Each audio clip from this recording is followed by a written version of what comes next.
台湾拥有许多高低不一的山脉，古时候的人们为了交通方便，不辞辛劳地替后人开辟许多山路。但有些道路因为一些不知名的原因，总是特别容易聚阴，也时常传出关于这里的灵异事件。大家好，我是西哥，今天来跟大家聊聊的是台湾第一阴石路巴拉卡公路。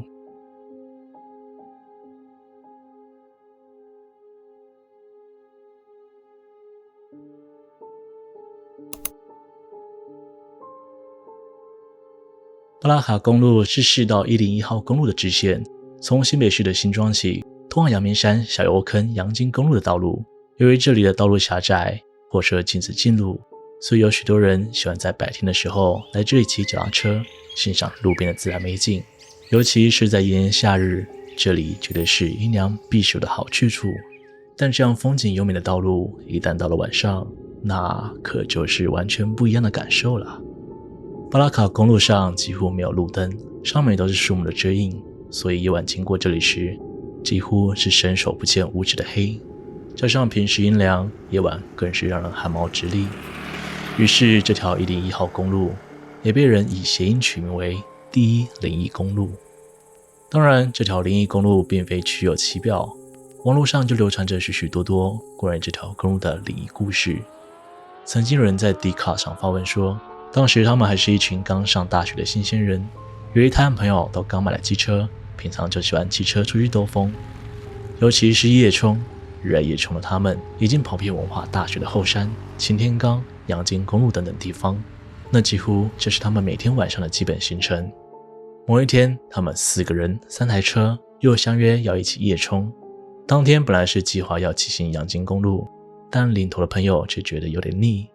毕竟这条公路他们天天都在跑，哪边有弯道，哪边有斜坡，他们几乎都倒背如流。于是在他们经过一条岔路时，缓缓停了下来。在路灯的照射下，岔路旁的路牌清楚写着巴拉卡公路。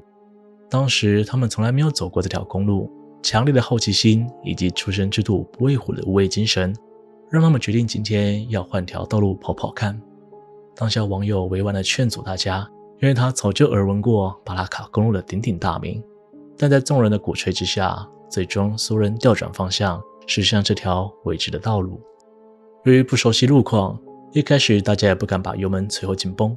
一路上都骑得很慢。但骑着骑着，一场突如其来的大雾遮掩了众人面前的视线，加上没有路灯的缘故，所以大家都更加放慢速度，并尽量贴近骑行，以免有任何人走丢或是发生意外。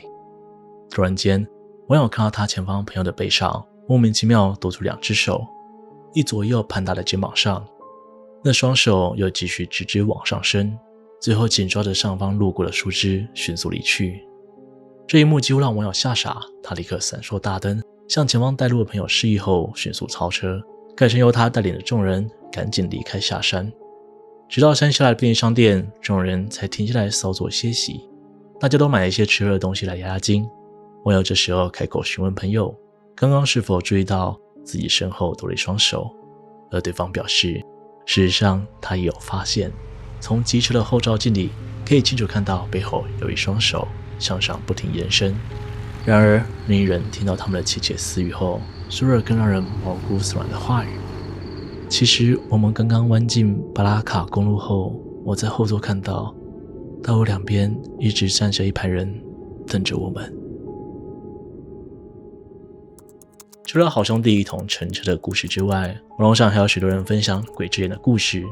像是有另一群喜欢夜冲的大学生，他们跟上个故事那群人不同，本身已经有骑行过巴拉卡公路经验，但他们却在某一次夜冲时骑到了一个从来没有看过的地方。于是他们停在路边的破旧公车站，一边休息一边讨论接下来该怎么做。奔着路是人走出来的此一概念上，他们重新跨上机车，顺着感觉继续骑行。由于他们4个人2台车，网友坐在后座，沿路都在和前座的朋友聊天，一边欣赏着夜间的山林。直到行经过一间小小的土地公庙时，驾驶突然紧急刹车，让整台车差点打滑在地。正常来说，后座的人遇上这种情况一定会怒斥驾驶的行为，但网友知道这并非他的错。后来下山之后，2人才重新聊起刚才发生的事情。他们都看到原本前方笔直的道路，在经过小庙的那一瞬间，突然变成了整片山壁。若没有急刹，此时两人早就躺在地上了。如果只有人看到，那或许还是眼花，但两人同时看到一样的场景，那就很难解释得通了。网友后来还有详细描述该路段，那里有一个将近90度的大弯，旁边则是那个小小的类似土地公的庙宇。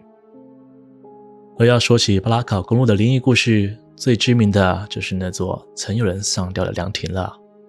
资深媒体人马西平曾经在节目上公开分享过关于那座凉亭的故事。由于凉亭的位置得天独厚，可以看到山下的万家灯火，因此有很多年轻人喜欢来到这座凉亭，无论是煮火锅或是做一些烤肉的活动。曾经有一群学生相约来到这里烤肉看夜景，他们一共13个人，一路上有说有笑的来到这里。随着时间过去，愉快的团康活动也逐渐步入尾声。大家收拾好现场之后，就沿着原路返回山下。经过便利商店时，大家停下来休息，顺便买点喝的。但到这个时候，所有人才发现，明明刚刚才烤完肉，准备下山的时候还有13个人，为什么现在只剩下12个人了？他们本以为失踪的那个人只是很单纯的不讲义气，没有告知众人就先行返回宿舍，但回到宿舍之后依然没有那人的消息。于是乎，他们开始担心起了对方的安危，立刻寻求警察的帮助。经过连续的搜山查询之后，最终发现他的遗体与机车残骸一同摔落在山谷里。众人得知消息后，无不笼罩在哀伤的情绪当中。但当他们看到警方事后的调查报告，每个人都深陷于巨大的恐慌之中。根据警方的报告指出，那个人并非在他们下山时才发生车祸，具体的死亡时间应该是在上山的时候。换句话说，一整晚和他们一起同乐的那个人，其实早就已经意外身亡。话说回来，就算没有那些灵异事件，如果要选择在巴拉卡公路夜冲，那也绝对不是个明智之举。除了刚才提到很长一段路都没有路灯之外，遮蔽视线的浓雾容易使人滑倒的湿地，都是应该尽量避免前往的原因之一。但若荧幕前面的你们有朝一日还是来到了这里，那将下面几点提醒深深放在心里。1. 没事不要往路边乱看，你永远都不会知道道路两侧会有什么人在观察你。2. 如果感觉有压到什么东西，不要停下来，也不要往回看，免得那东西跟随而来。3. 如果遇到前方的道路上有人在对你挥手打招呼，千万不要理会，尽管离去便是。4. 最后，如果安全返回山下，记得先去那边的便利商店停留一下，过门一下，让跟随而来的东西脱身，回去他们原本的地方。今天的故事就分享到这边，欢迎大家在下方留言关于影片内容的看法，喜欢的人也可以投手的感谢，那对我来说会是很大的鼓励哦。如果喜欢我的频道，请别忘了帮我订阅、按赞、分享，并且开启小铃铛，才不会错过最新的影片哦。我是西哥，我们下次见。